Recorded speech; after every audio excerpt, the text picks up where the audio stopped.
mandamiento de la gran comisión. Hablando específicamente de Jesucristo, porque dice, según Corintios 3, que hablo, he aquí, estaré presente. Gloria a Dios, Dios les bendiga. Aquí le habla el pastor Esteban Dross. Y continuamos aquí con las enseñanzas de la voz de la verdad que estamos transmitiendo desde la hermosa ciudad de Guadalajara.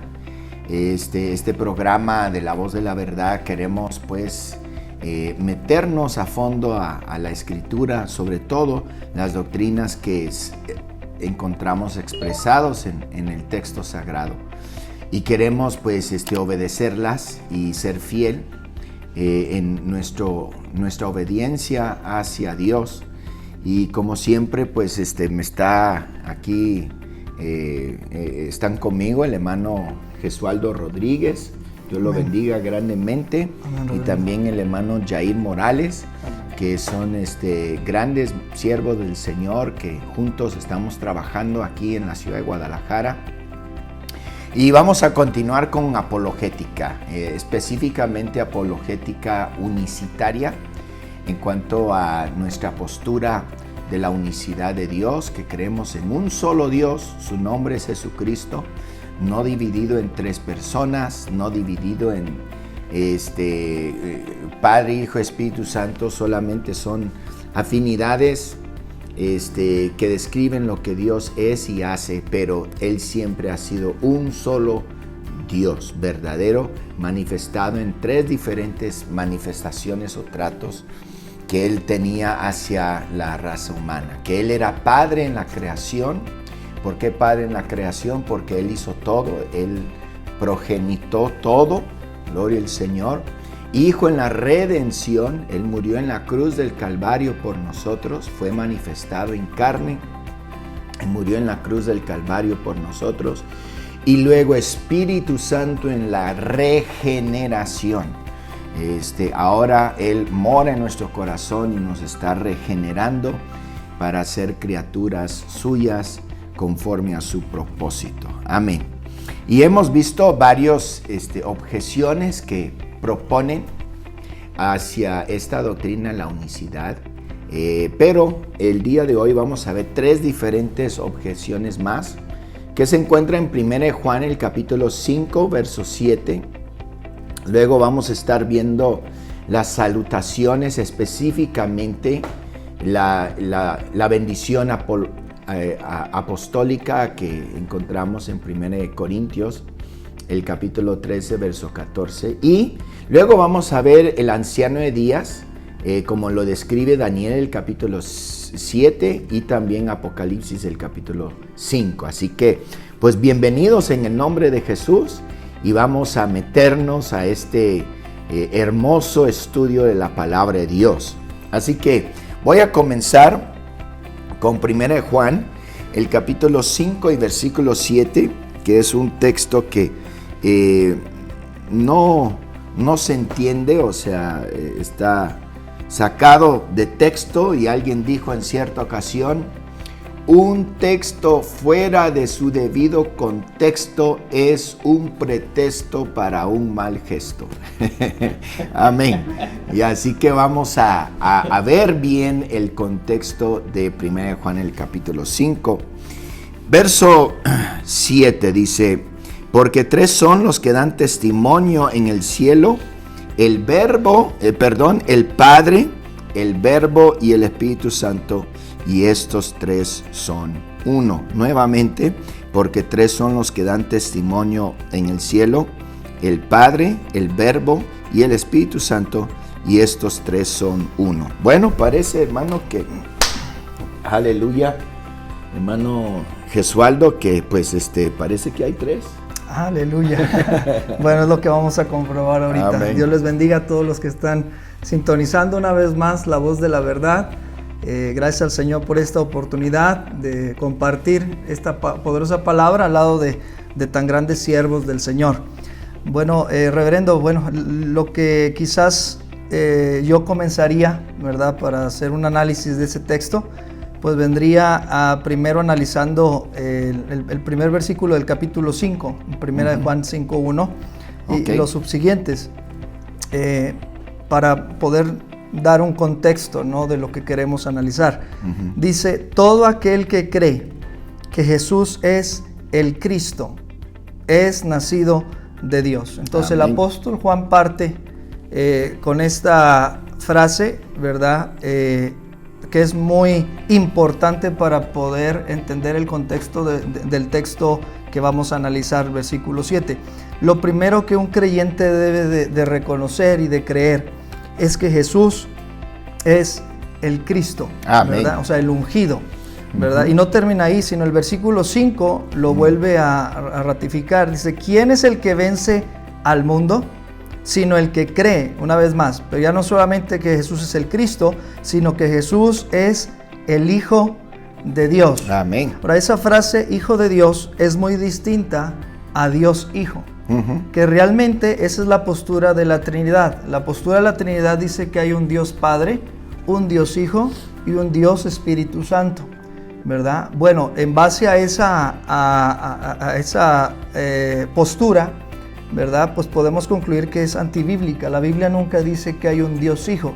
La Biblia dice que Jesucristo es el Hijo de Dios, sí, ¿verdad? Y eso es muy distinto. ¿Cuál es la diferencia entre Dios Hijo e Hijo de Dios? Bueno, Dios Hijo es una propuesta de que en la divinidad está la persona del Padre y a un lado está la persona del Dios Hijo, ¿verdad? Y esa persona del Dios Hijo es la que se manifestó en carne como Jesucristo, cosa que no encontramos en la Biblia, ¿verdad? Amén. En la Biblia solamente nos dice que Dios fue manifestado en carne. Por lo tanto, lo bíblico es creer que Jesucristo no es el Dios Hijo, sino que Jesucristo es el Hijo de Dios. Gloria Cuando a Dios. dice Hijo de Dios, se está refiriendo a la divinidad manifestándose en carne. Creo que ese es el primer principio que yo pondría para poder comprender bien el versículo 7,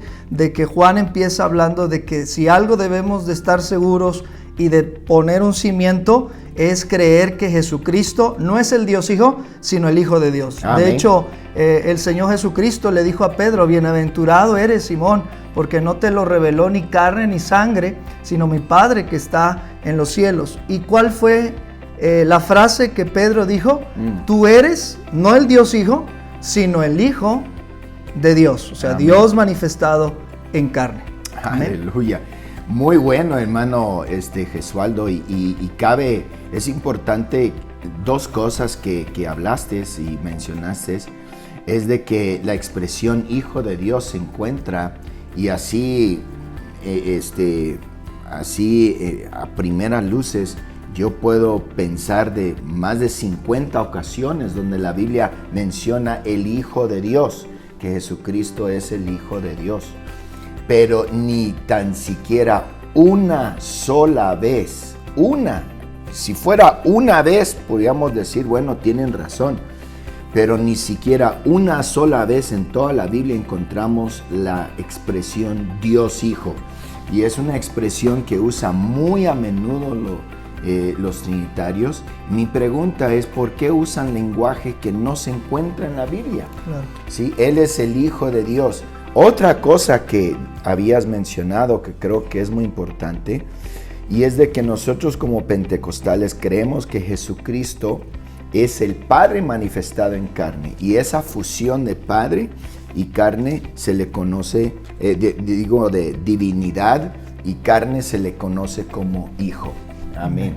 Y es muy interesante. Aleluya. Amén, reverendos. Y eso es muy cierto. Y bueno, pues damos gracias a Dios por los que están allí conectados en este momento, escuchando la voz de la verdad y con el deseo de aprender más de la palabra de Dios. Y bueno, pues es un gusto y un privilegio seguir estudiando y compartiendo estos estudios al lado de estos varones de Dios, reverendo Esteban Dross y el reverendo Gesualdo Rodríguez, buenos amigos. Amén. Gloria al Señor. Y bueno, pues tocante a lo que el reverendo Gesualdo ya comentaba acerca de que Jesucristo es el Hijo de Dios, es una expresión que podemos tomar como una base para explicar este versículo que siento que no es tan complicado, pero lo hacen complicado. Hey. porque usted decía algo en la voz de la verdad pasada, que a veces la gente quiere acomodar la Biblia a ellos y es al revés. Nosotros tenemos que acomodarnos a la Biblia, no acomodar la Biblia a nosotros, y es lo que hacen, no solamente con este versículo, sino con muchos. Y quiero continuar con esa expresión, Hijo de Dios. Es un título claro para hablar de Jesucristo en el Nuevo Testamento, se repite muchas veces, solamente quiero leer dos. Por ejemplo, Marcos 1:1. Ajá. También lo dice, principio del Evangelio de Jesucristo, Hijo de Dios. Amén. Así de sencillo. Y Juan 1:34 dice, y yo le vi y he dado testimonio de que este es el Hijo de Dios. Hijo siempre, cuando se refiere a Hijo de Dios, siempre va a aparecer con H mayúscula, porque está hablando de esa humanidad, de ese cuerpo humano que creo que ya en los estudios que hemos dado, desde que estamos con la unicidad y ahora con apologética, creo que ha quedado claro. Jesucristo tenía doble naturaleza, la espiritual y la humana, pero ahora tocante a esto, Hijo de Dios. Si nosotros tomáramos el versículo para apoyar esa doctrina que dice que Dios es tres personas, entonces habría una contradicción en la Biblia, porque lo que se quiere es separar el Padre, el Verbo y el Espíritu Santo. Quiero solamente ver esto. No hay forma bíblica realmente de poder separar al Padre del Espíritu Santo. Bíblicamente no hay forma, porque entonces, si separamos al Padre del Espíritu Santo, estaríamos contradiciendo, o estaríamos diciendo más bien que la Biblia se contradice, porque acabamos de leer dos versículos entre muchos que dice que Jesucristo es el Hijo de ¿quién? De Dios. Amén. Y la doctrina trinitaria dice que ese Dios es el Dios Padre, y luego Dios Hijo, que no existe en la Biblia, esa expresión. Pero encontramos que entonces Jesucristo es hijo de ¿quién? Porque Mateo 1:18 claramente lo dice, que Jesucristo fue engendrado por el Espíritu Santo. Amén. Entonces, ¿Jesucristo es hijo de quién? Entonces, no aparece ninguna parte en la Biblia que diga Jesucristo, hijo del Espíritu Santo. Siempre dice Jesucristo, el Hijo de Dios. Entonces, claramente entendemos que el Espíritu Santo y el Padre siguen siendo lo mismo, simplemente en diferentes manifestaciones. Sí, y o sea, se ve la contradicción de la doctrina trinitaria, porque muchas veces uno le pregunta a la persona, oye, ¿Jesucristo es hijo de quién? ¿Quién es el Padre del Señor Jesucristo? Porque claramente van a decir que el Padre, por ese título. Pero no obstante, la Escritura nos dice en Mateo el capítulo 1, que lo que fue engendrado en María fue engendrado del Espíritu Santo. Entonces, allí claramente ya el Espíritu Santo viene siendo el Padre del Señor Jesucristo. Exactamente. Pero el Espíritu Santo más adelante, Juan el capítulo 14, nos dice, si yo me fuera, rogaré al Padre y os enviará otro consolador, el Espíritu de verdad, el cual el mundo no conoce. Y luego él sopló sobre los discípulos y dijo, recibid el Espíritu Santo. Entonces, podríamos decir de cierta manera que el Espíritu Santo viene del Hijo. Entonces, si el Padre es el Padre del Hijo y el Hijo y el Espíritu Santo viene del Padre, el Padre viene siendo el abuelo, el Hijo viene siendo el Padre y el Espíritu Santo viene siendo el Hijo. Y es lo que decíamos, o sea, acomodan una cosa pero desbaratan otra. Sí, exactamente. Porque no tiene sustentación realmente esa doctrina. Ahora, note bien lo que dice. Dice, porque tres son los que dan testimonio en el cielo, el Padre, el Verbo. Consta que no dice el Hijo, dice el Verbo. Y el Espíritu Santo, y estos tres son uno. El versículo 8, ahí sí nos habla de tres diferentes cosas, note. Y tres son los que dan testimonio en la tierra, el Espíritu, el agua y la sangre. Y no dicen estos tres son uno, sino que dicen y estos tres concuerdan. Ahí sí hay una Trinidad, porque Espíritu dice aquí espíritu, agua y sangre, son tres distintas cosas y concuerdan en un solo propósito. Eso. ¿Sí? Mientras que en el versículo 7, el Padre y el Verbo es la palabra en acción, y el Espíritu, así como yo no me puedo separar de mi espíritu si no muero, pues Dios es espíritu, esa es su esencia, no puedes separar el Padre del Espíritu, y así como yo no me puede separar mi palabra de lo que yo soy. Entonces, igual, todo el mundo sabe eso, pero como están tan desesperados de acomodar su doctrina en la Biblia, tergiversan el texto, lo sacan de contexto para encontrar un pretexto para un mal gesto. Amén. Amén. ¿Cómo ve, hermano? Sí, y bien, ahí usted ya tocó ahí el versículo 7. Tal parece que los que proponen este texto para comprobar que la Biblia habla de la Trinidad, lo leyeran así. No está así, pero lo voy a leer como si ellos lo leyeran así. ¿Sí? Porque tres son los que dan testimonio en el cielo: el Dios Padre, el Dios Hijo y el Dios Espíritu Santo. Una vez más, el texto no está así. Ajá. Eso en la mente del que obviamente cree y su fe está puesta en la Trinidad, lo quiere ver así, pero el texto no está así. No dice el Dios Padre, el Dios Hijo o el Dios Espíritu Santo, y mucho menos diría el Dios Verbo. Hey. ¿Verdad? Ahí sería otro problema. Sí. Sino que el texto dice, tres son los que dan testimonio en el cielo: el Padre, el Verbo, ya como usted decía, que pertenece, y el Espíritu Santo. Y estos tres son uno. Ahora, sobre la base que ya habíamos puesto de que la Biblia nunca habla de un Dios Hijo, ahí arriba también dice en versículo número 2, dice 1 Juan 5:2. ¿Y por qué traigo esto? Porque es el contexto de todo el texto del capítulo que está tocando ahí Juan. Dice: en esto conocemos que amamos a los hijos de Dios, y ya hablamos que los hijos de Dios son los que creen que Jesucristo es el Hijo de Dios o el Cristo. Sí. Cuando amamos a Dios y guardamos sus mandamientos. Oh, wow. ¿Y cuál es el principal mandamiento que le preguntaron al Señor? Ahí en Marcos capítulo 12, versículo 28, un escriba se acercó y le preguntó: ¿cuál es el primer mandamiento de todos? O sea, esta es la base de todos los demás mandamientos. Versículo 29 de Marcos 12, Jesús le respondió: el primer mandamiento de todos es: oye Israel, el Señor nuestro Dios, el Señor uno es único, no hay otro Dios, indivisible, sin particiones, sin personas, ¿verdad? Es el único Dios. Entonces, lo que aquí Juan nos está diciendo es que los que aman a Dios tienen ese principio, ¿verdad? De que Dios es uno.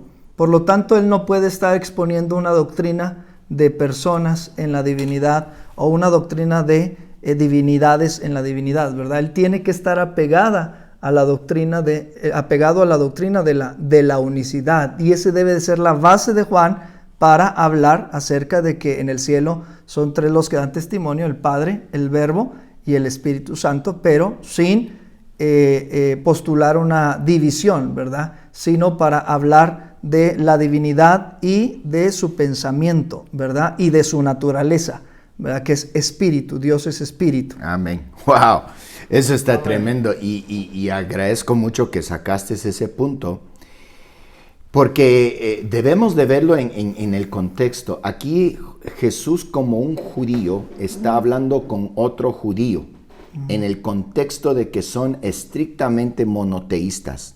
Para el judío no existe tal cosa como la Trinidad. Eso es en su vocabulario, ni tan siquiera existe. Y a mí me gusta porque el mismo Señor Jesucristo dice: no hay otro mandamiento mayor que estos. No hay otro. Y luego el judío que le hace una pregunta al maestro le dice: bien, maestro, verdad has dicho que Dios es uno y no hay otro fuera de Él. Amén. Y entonces cuando se están cumpliendo en el mayor mandamiento de todos, a mí me gusta lo que dice el versículo 34. Jesús entonces, viendo que había respondido sabiamente, le dijo, no estás lejos del reino de Dios. O sea, ese es. Si él hubiera querido introducir una nueva doctrina como es la Trinidad, ahí lo hubiera hecho. Y el Señor nunca lo dijo. Y aquí yo creo que esa es una buena base para entender lo que 1 Juan 5:7 nos está diciendo, que es 3 manifestaciones del mismo Dios, y estos 3 son uno. Amén. Y es algo que se puede resaltar, la desesperación de alguien por querer defender la doctrina que aprendió, porque realmente no estamos atacando a nadie, que eso quede claro, ¿no? O sea, no estamos atacando a nadie, ninguna denominación, simplemente estamos tratando de defender una doctrina verdadera, porque hay otra que se quiere colar que no es verdadera, que no está pegada a la palabra de Dios, o se ha malentendido o se ha tergiversado. Y en esa desesperación, a veces los que creen en esa doctrina, que los respetamos y que esperamos que estos estudios sean de bendición. Yo recuerdo un día que fuimos a hablar con un varón que defiende la doctrina de que son 3 y que son 3 y que son 3. Ellos sí dicen que es uno, pero son 3. O sea, los 3 hacen uno, pero que quede claro que los 3 hacen uno. Sí. Y esa es como que cierta parte de la base de su doctrina. Y no sé si recuerdas, Manuel Osvaldo, que un día fuimos a hablar con un varón, y entre la defensa que él hacía a su doctrina, en el momento ya de que no hallaba cómo responder, sacó 3 cerillos, y los encendió y dijo, mira, aquí están 3 llamas. Y luego unió los 3 cerillos y ahí está, pero las mismas llamas se unen y hace uno solo.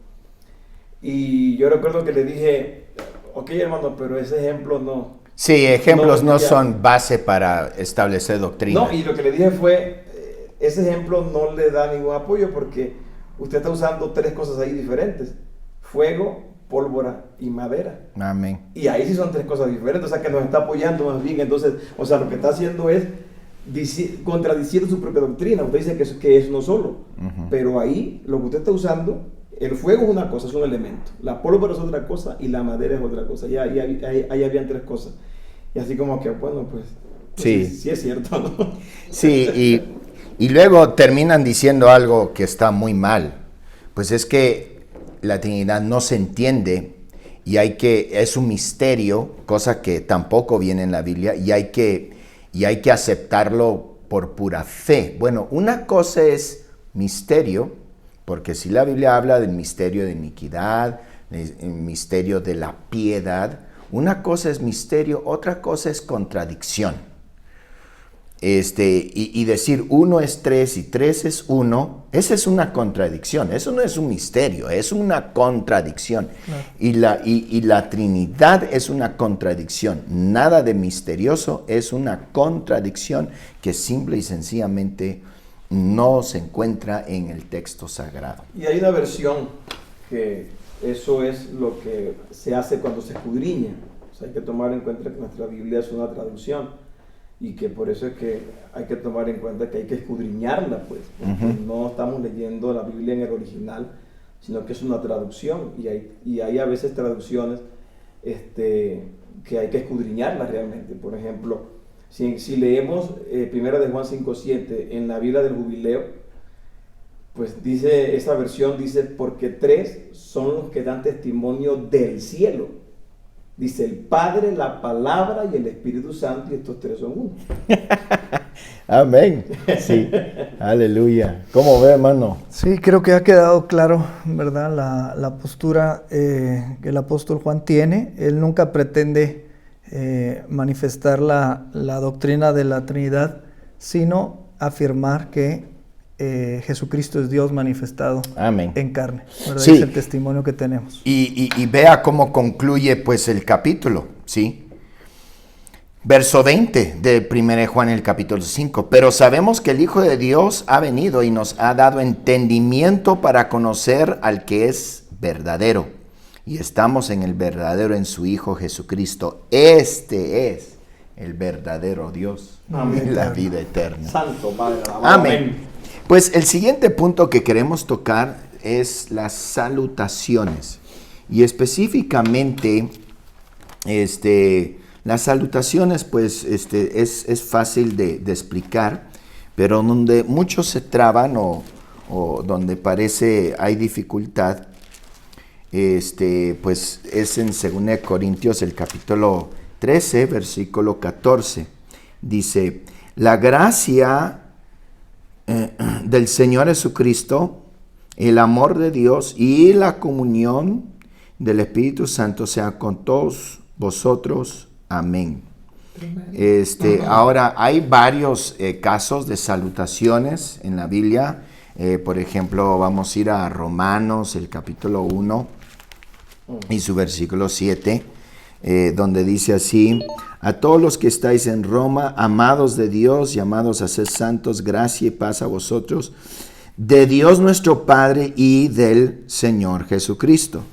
Entonces esa es una salutación, y ahí claramente están diciendo, porque claramente no está, están diciendo que son dos, ¿sí? Y similarmente con 1 Corintios, el capítulo 1, verso 3, tenemos salutaciones igual, donde se menciona a Dios Padre y al Señor Jesucristo. Uh-huh. ¿Cómo ve, hermano? Santo Padre, alabado, amén. ¿No? Esto está muy interesante. Y caemos en lo mismo, reverendos, escudriñar la palabra de Dios. Es un mandamiento. Ajá. El no hacerlo hace que a veces se caiga en confusiones. Hay una profecía, una profecía que encontramos en el Salmo capítulo 2, ahorita lo leemos. Que es un salmo real. Y sí. Es un salmo profético. Sí.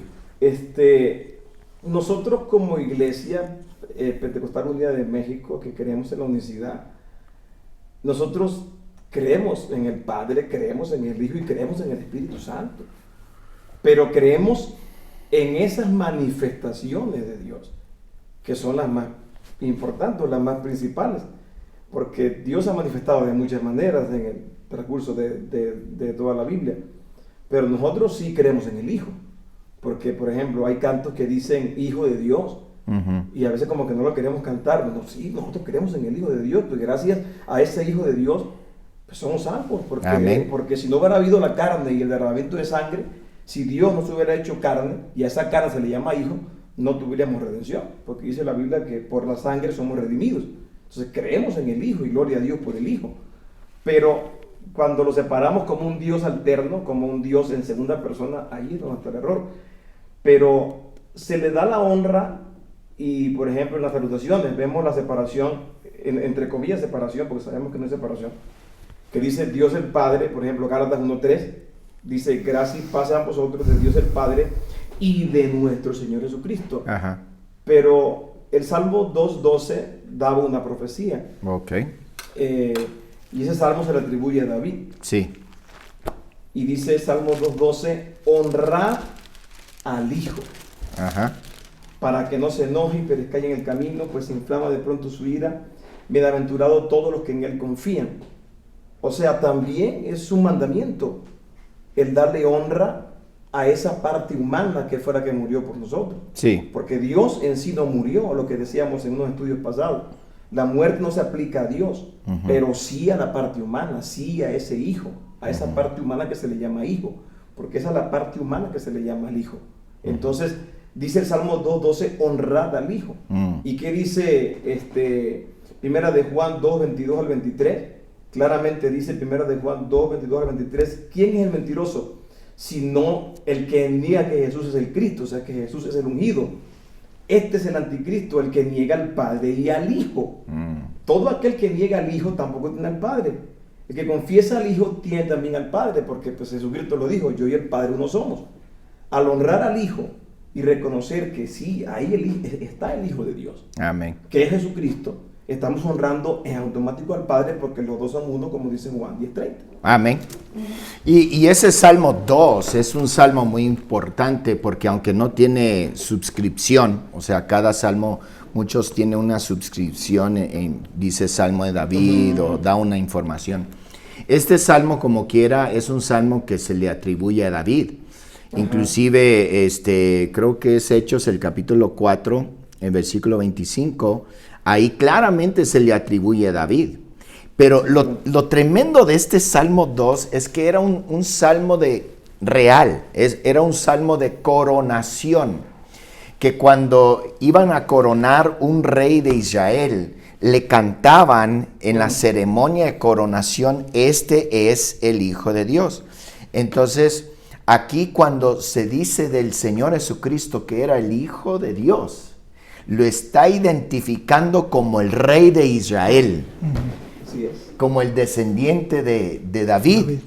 Entonces, cuando dice que Él es el Hijo de Dios, es descendiente. Y eso enfurecía grandemente, inclusive cuando fue crucificado y el mismo Pilato puso ahí Jesús, Rey de los judíos, se enojaron. Dijeron que lo quitara, Amén. que no. Sí, que lo quitara, que pusieran, él dijo que era rey de los judíos. No, él no dijo, él era hijo de David y el legítimo rey de Israel. Israel rechazó su propio Mesías y Amén. lo crucificaron. Aleluya. Sí, ahora las salutaciones, antes de reforzar o apoyar una Trinidad, si una vez más todo está en que en la mente que cree en la Trinidad, ya está programada para cuando vea a Jesucristo o el nombre Jesús, siempre piensa en Dios Hijo. Y ya hemos dicho que en la Biblia no está ese término, no figura ese término, sino es Hijo de Dios. Pero en la mente ya está Dios Padre, Dios Hijo y Dios Espíritu Santo. Pero las salutaciones, antes de apoyar una Trinidad, aún si lo pensáramos como lo dice la Trinidad, pues hacen referencias no triples, sino dobles. Entonces, ¿dónde quedó el Espíritu Santo? ¿Dónde quedó el Espíritu Porque Santo? en las salutaciones nunca habla, por ejemplo, Romanos 1:7 dice, gracia y paz a vosotros de Dios nuestro Padre y del Señor Jesucristo, pero no menciona al Espíritu Santo. Entonces, no merece una referencia. Si son coiguales y coeternos, ¿dónde quedó el Espíritu ¿dónde Santo? quedó el Espíritu Santo, verdad? Y así podemos seguir viendo. Por ejemplo, Santiago 1:1 dice, siervo de Dios y del Señor Jesucristo. Entonces no era siervo del Espíritu Santo, de la persona del Espíritu Santo. Entonces, antes de apoyar una Trinidad, una vez más, estoy hablando extrabíblicamente, con el pensamiento de la división de personas y Dios Padre, Dios Hijo y Dios Espíritu Santo. Antes de apoyar una Trinidad, pues no, la desmantela, ¿no? Más bien, si algo podría apoyar sería una dualidad.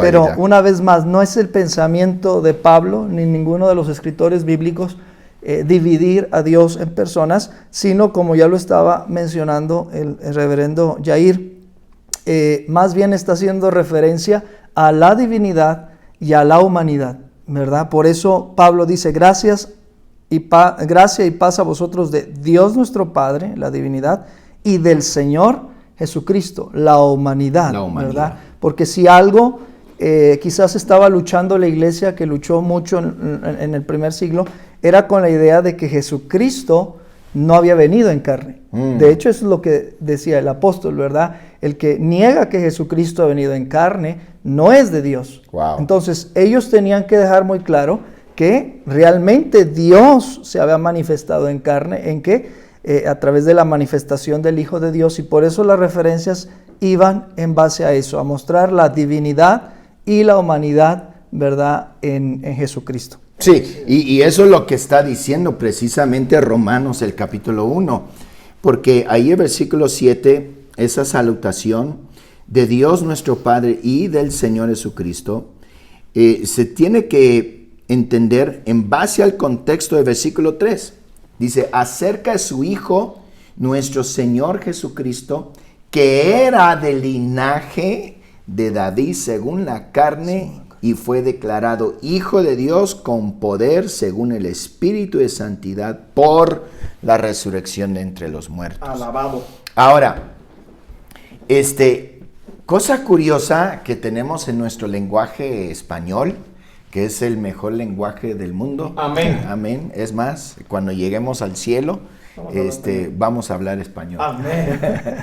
Tiene una falla, y es que a esa I, muchos le dicen Y, ¿sí? Esa I le decimos Y, ¿sí? El detalle es que el griego no tiene esa I, no es una I así como pinta nuestra lengua. Lo que ahí es la palabra kai, ¿sí? Kai, no es I, kai. Y la palabra kai significa dos cosas, y es como genético en el sentido de que puede cambiar. Es I, o sea. Entonces, y le puedes cambiar en cualquier momento.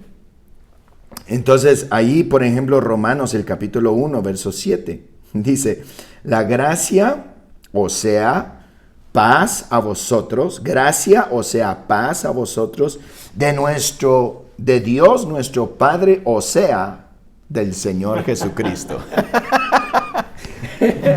Totalmente cambia. Ahora, así es. Regresando al texto problemático que muchos tienen, y es aquí donde, pues, yo no sé por qué es un problema, pero para los trinitarios creen que con este texto ya como que, híjole, nos tambalearon. Dice, la gracia del Señor Jesucristo, el amor de Dios y la comunión del Espíritu Santo, aleluya, sea con todos vosotros. Amén.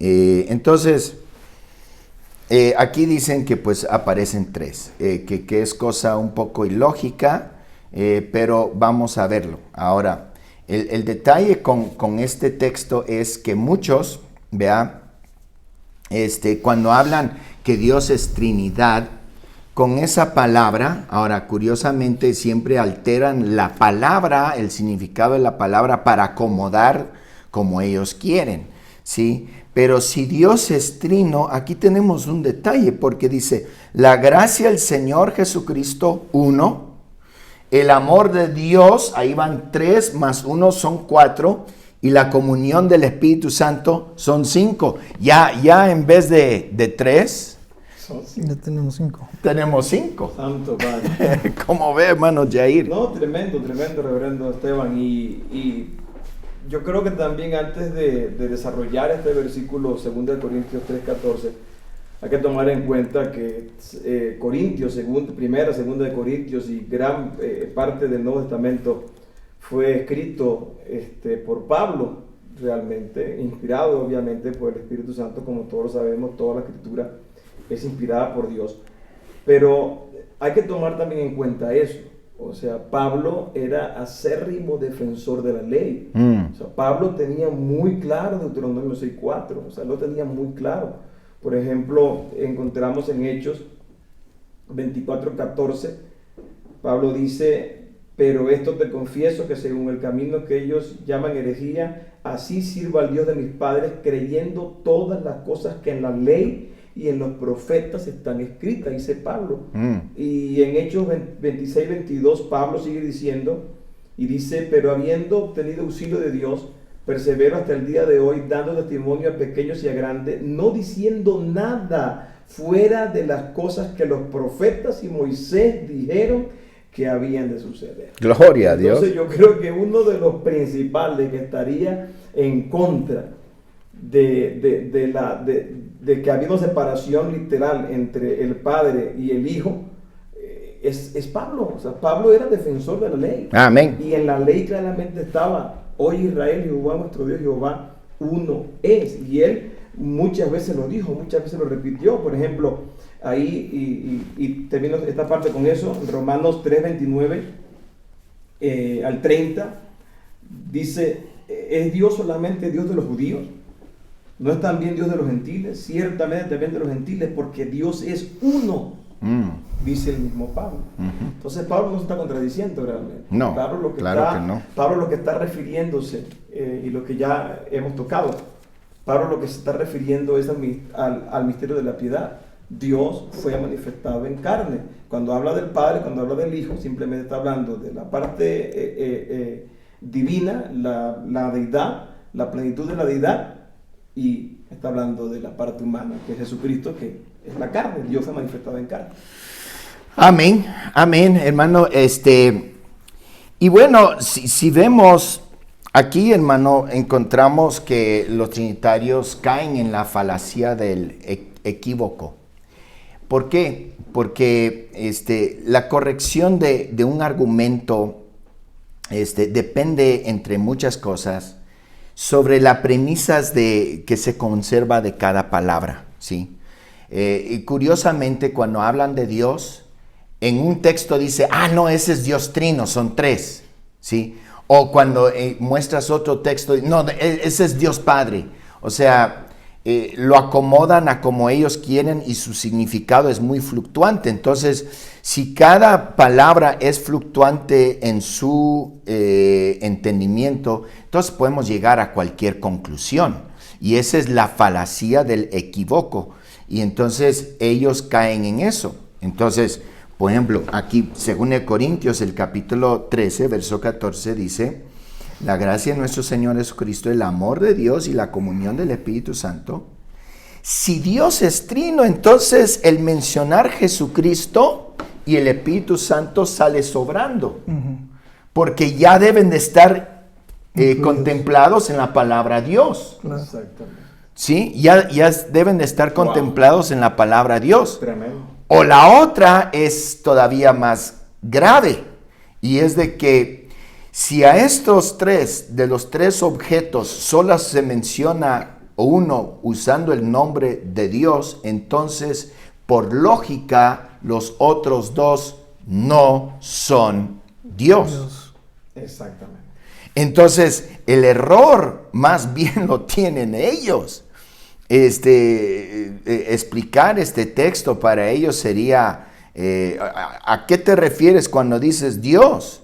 Porque aquí no dice Dios Padre, no le vayas a añadir a la escritura, ¿sí? Nada más dice el amor de Dios. Aquí más que nada, y la Biblia nos dice, ¿y por qué llegamos a esa conclusión? Porque 1 Timoteo 2:5 nos dice, porque hay un solo Dios. Entonces, si aquí se menciona Dios separado de Jesucristo y del Espíritu Santo, entonces el Espíritu Santo y Jesucristo no son Dios.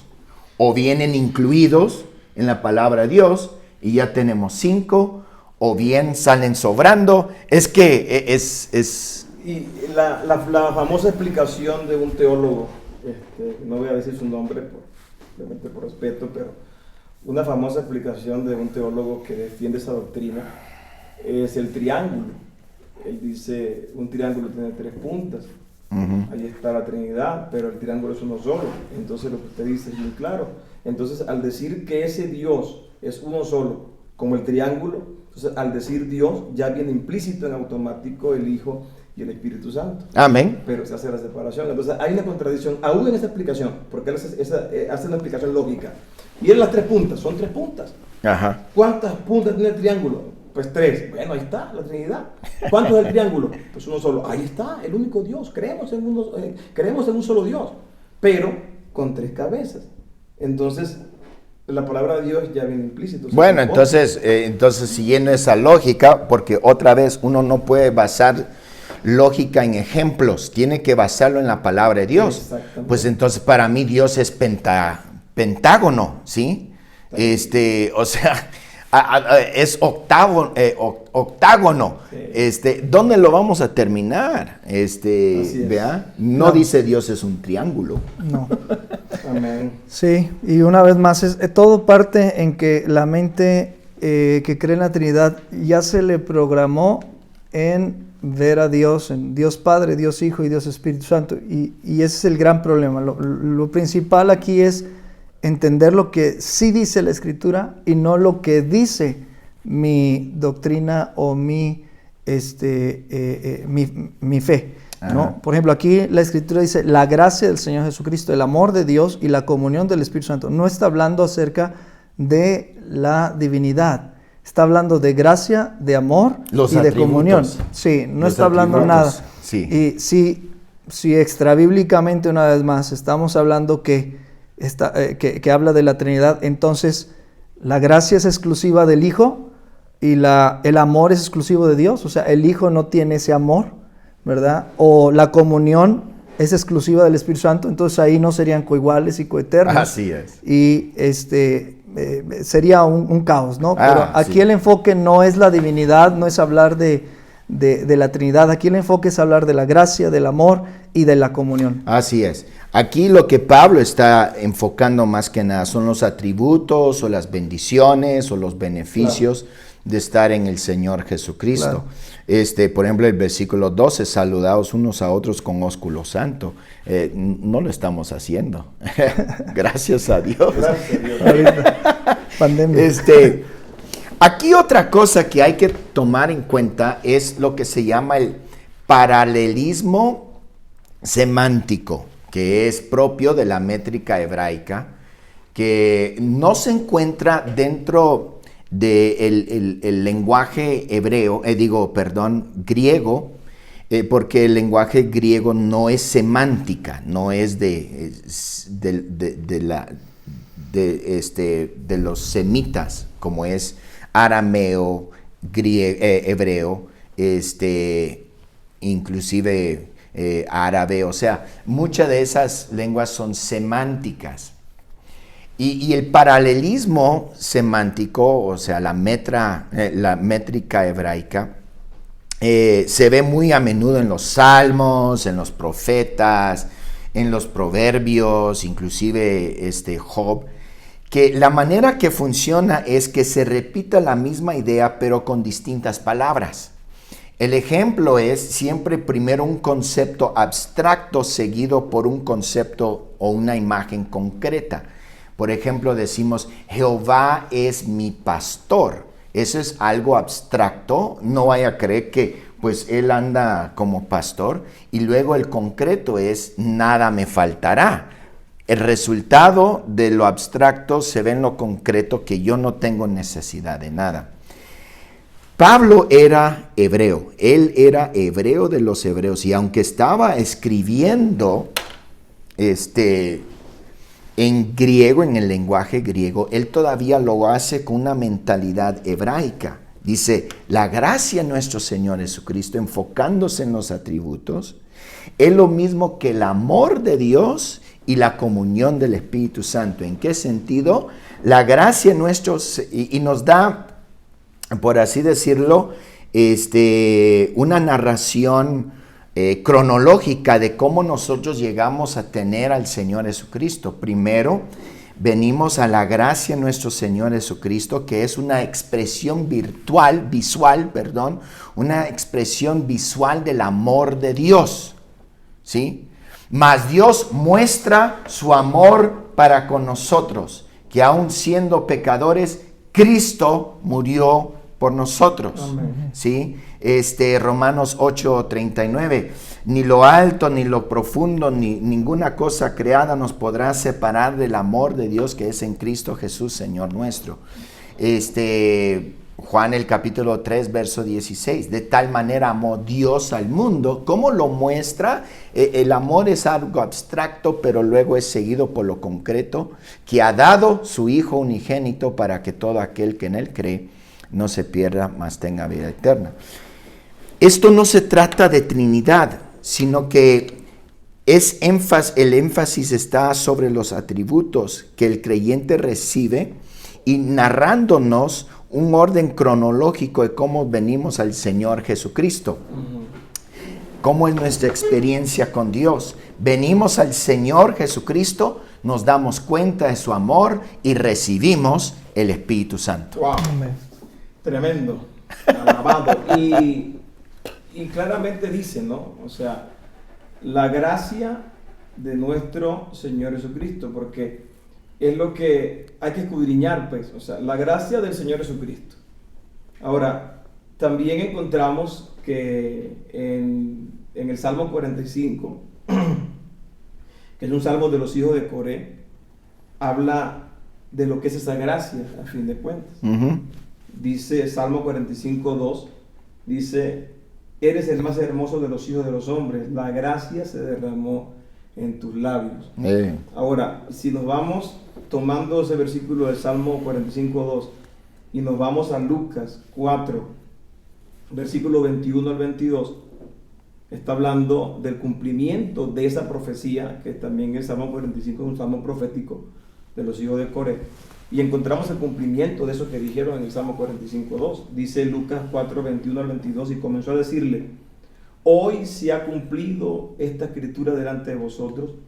Y todos daban buen testimonio de él y estaban maravillados de las palabras de gracia. De gracia. Las palabras de gracia que salían de su boca y decían: ¿no es este el hijo de José? Aunque aquí está hablando de la profecía de Isaías, usa la palabra gracia, la misma que usaron también los hijos de Coré. La gracia se derramó sobre sus labios. Y aquí dice claramente las palabras de gracia.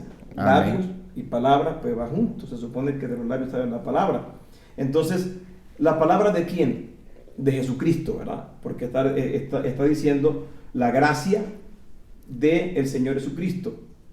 Pero Jesucristo dijo: las palabras que yo hablo no las hablo con mi propia cuenta, sino que el Padre que mora en mí, Él hace las obras. Amén. Entonces, esa es la gracia. Exactamente. Entonces, sí. ¿Pero quién hablaba por medio de Jesucristo? Pues la plenitud de la deidad. Entonces, amén. Eso es uno. Y lo siguiente que me gustaría tocar es eso, acerca del amor de Dios. Si la gracia, como decía el pastor Esualdo, si la gracia es solamente de Jesús y el amor solamente es de Dios, entonces Jesucristo no nos amó. Nos amó fue el Padre, el Hijo no nos amó. Y quiero solamente ver 2 Tesalonicenses 2:16, un versículo bastante hermoso. 2 Tesalonicenses 2:16, tocante a lo que dice el amor de Dios.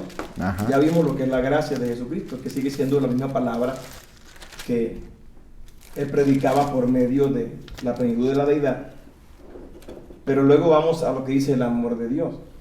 2 Tesalonicenses 2:16 dice: y el mismo Jesucristo Señor nuestro y Dios nuestro Padre, el cual nos amó y nos dio consolación eterna y buena esperanza por gracia. 2 Tesalonicenses 2:16. Pero este verso hay que analizarlo, porque también pareciera que fuera Jesucristo y el Padre, pero hay que tomar en cuenta el pronombre que utiliza.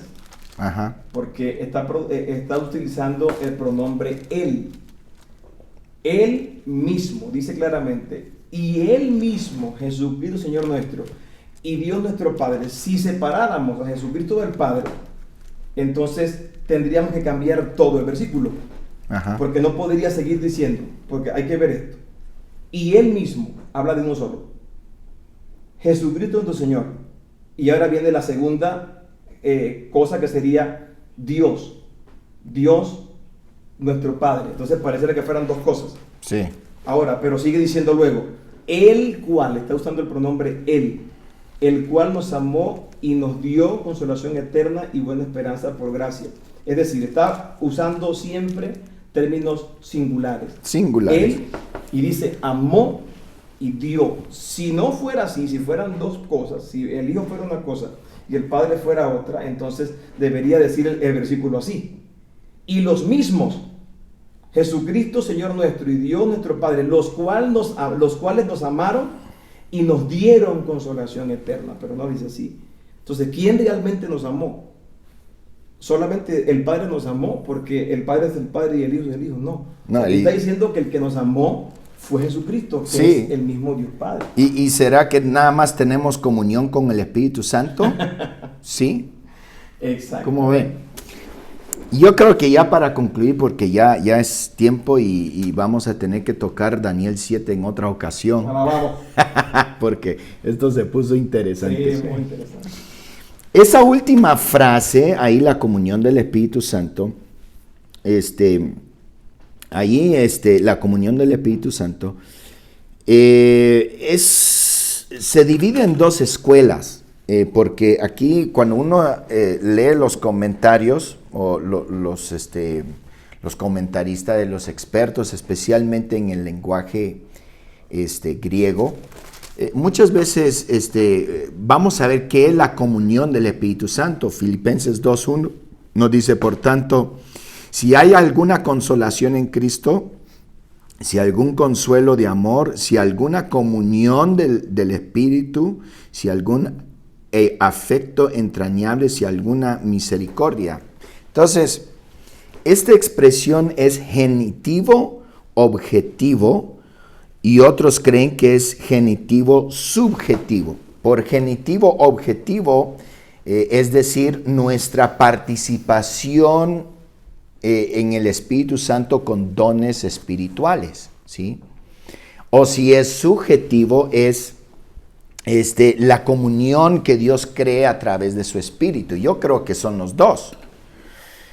Que es su Espíritu la que nos une como cuerpo de Cristo. Si no fuera por el Espíritu Santo, no estaría yo sentado con un venezolano y un mexicano a un lado, ¿sí? Pero es el Espíritu Santo que nos une.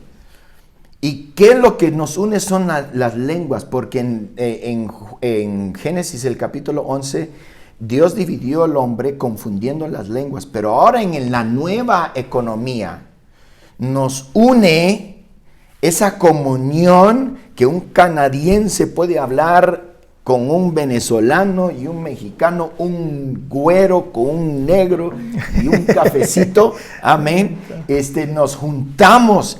Eso solamente no lo hace el hombre, eso lo hace solamente el Espíritu de Dios. Claro. Y aparte de eso también compartimos los dones espirituales. Cuando Jair canta con su teclado, es un don espiritual que Dios le ha dado y nos llenamos de gozo, y luego predica el hermano Gesualdo, compartimos y apreciamos más la gracia del Señor y el amor de Dios. Amén. Que se manifiesta en nuestro corazón. Y a eso se está refiriendo Pablo. Él dice, esto no es nada más un deseo mío, sino es una oración que nosotros al tener la comunión del Espíritu Santo entre nosotros, veamos la gracia y el amor de Dios en esa comunicación, en esa comunión del Espíritu Santo. Aleluya. Solamente el Espíritu de Dios nos puede unir y solamente Él es el que nos da su salvación. Yo creo que este texto es increíble, aleluya, y nos une. Y aquel que nada más está viendo, no, ese es chino, ese es africano, entonces sigues bajo la maldición, pero si estás en el Espíritu, no hay judío y no hay griego, estamos en una sola comunión. Yo creo que se nos fue el tiempo. Totalmente se nos fue el tiempo. Vamos a tener que tener lo que es Daniel 7 para otra ocasión. Amén. Y vamos a unir con esa el bautismo del Señor Jesucristo. Amén. A los que nos están escuchando, Dios los bendiga. Los esperamos la próxima semana. Amén. Estudie la Biblia. No la lea. Estúdiela, investíguela. Amén. Es lo que el Señor Jesucristo nos dice, escudriñar, no leer, escudriñar la Escritura, porque en ella tenéis vida y ellas son las que hablan de mí. Amén. Dios los bendiga. Nos vemos la próxima semana. Este mandamiento de la gran comisión, hablando específicamente de Jesucristo, porque dice, 2 Corintios 3:5, que hablo, he aquí, estaré